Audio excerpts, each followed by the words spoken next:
Lecture du livre des Actes des Apôtres. En ces jours-là, à Antioche, un grand nombre de gens devinrent croyants et se tournèrent vers le Seigneur. La nouvelle parvint aux oreilles de l'église de Jérusalem, et l'on envoya Barnabé jusqu'à Antioche.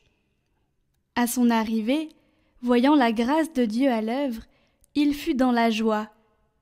Il les exhortait tous à rester d'un cœur ferme, attachés au Seigneur. C'était en effet un homme de bien, rempli d'Esprit Saint et de foi. Une foule considérable s'attacha au Seigneur. Barnabé partit alors à Tarse chercher Saul. L'ayant trouvé, il l'amena à Antioche. Pendant toute une année, ils participèrent aux assemblées de l'Église. Ils instruisirent une foule considérable. Et c'est à Antioche que, pour la première fois, les disciples reçurent le nom de chrétiens. Or, il y avait dans l'Église qui était à Antioche des prophètes et des hommes chargés d'enseigner. Barnabé, Simon appelé le Noir, Lucius de Cyrène, Manaën, compagnon d'enfance d'Hérode le tétrarque, et Saul. Un jour qu'ils célébraient le culte du Seigneur et qu'ils jeûnaient, l'Esprit Saint leur dit « Mettez à part pour moi Barnabé et Saul, en vue de l'œuvre à laquelle je les ai appelés. » Alors, après avoir jeûné et prié, et leur avoir imposé les mains, ils les laissèrent partir.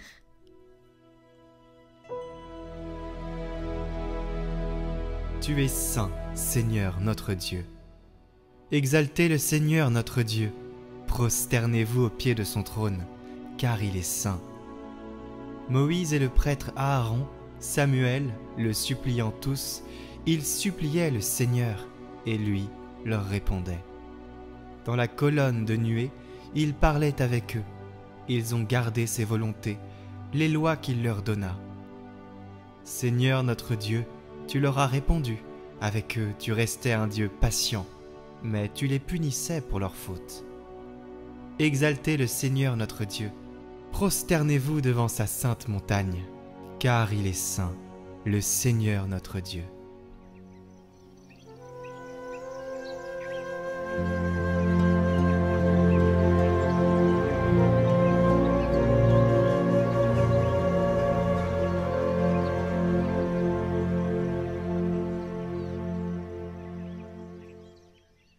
Évangile de Jésus-Christ selon saint Matthieu. En ce temps-là, Jésus disait à ses disciples : « Ne pensez pas que je sois venu abolir la loi ou les prophètes. Je ne suis pas venu abolir, mais accomplir.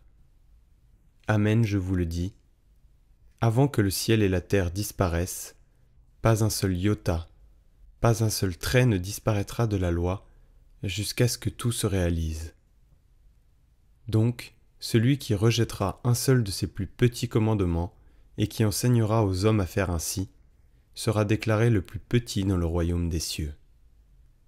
Mais celui qui les observera et les enseignera, celui-là sera déclaré grand dans le royaume des cieux. »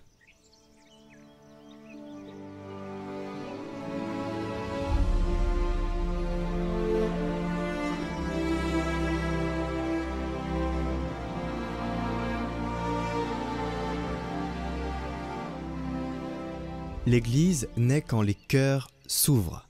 Antioche devient un berceau du christianisme, non pas à cause d'un programme structuré, mais parce que des hommes habités par l'Esprit, comme Barnabé, homme de foi et de feu, discernent l'œuvre de Dieu et y répondent. Il ne s'agit pas d'imposer, mais de voir, de se réjouir et d'encourager. C'est dans cet élan que les disciples reçoivent leur nom, chrétiens. Ce n'est pas une étiquette, c'est une identité visible. Reconnu, incarné. Là où la grâce agit, là où des hommes prennent au sérieux l'Évangile, le Christ devient reconnaissable dans la chair des croyants. Mais cette reconnaissance devient un appel. L'Esprit ne permet pas que la foi reste un feu bien gardé. Il envoie, il pousse. Mettez à part Barnabé et Saul. L'Église prie, jeûne, impose les mains et envoie. Il ne s'agit pas de gérer, mais de livrer des vies à une œuvre plus grande. Jésus, dans l'Évangile, donne les clés de cette mission. pauvreté radicale, puissance spirituelle, audace de la paix. Pas d'or, pas de stratégie, mais la certitude que l'ouvrier mérite sa nourriture.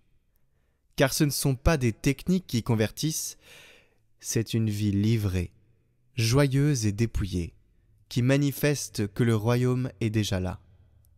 Et nous, comme le rappelle saint Grégoire, nous sommes tous envoyés, chacun selon ses forces, ses lieux, ses liens, là où nous sommes.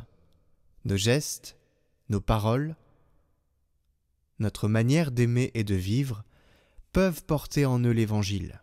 Il ne s'agit pas de se croire parfait ou prêt, mais d'avoir assez de foi pour ne pas garder pour soi ce que l'on a reçu gratuitement.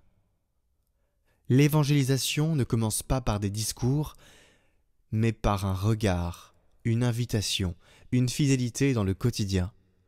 La sainteté n'est pas une solitude, c'est une contagion. Alors aujourd'hui, le Christ nous dit, comme à Pierre, « Suis-moi, suis-moi » et chacun est invité à le suivre, chacun reçoit cette invitation. Et comme à chacun, envoie ta paix.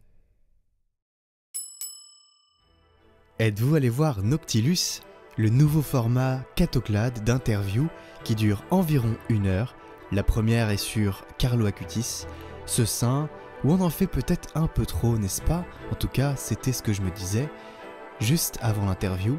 Et voilà que l'interview a changé un peu mon regard. Je vous invite à aller voir cette vidéo que je vous mets en lien en description et en haut à droite. Elle existe aussi en format podcast.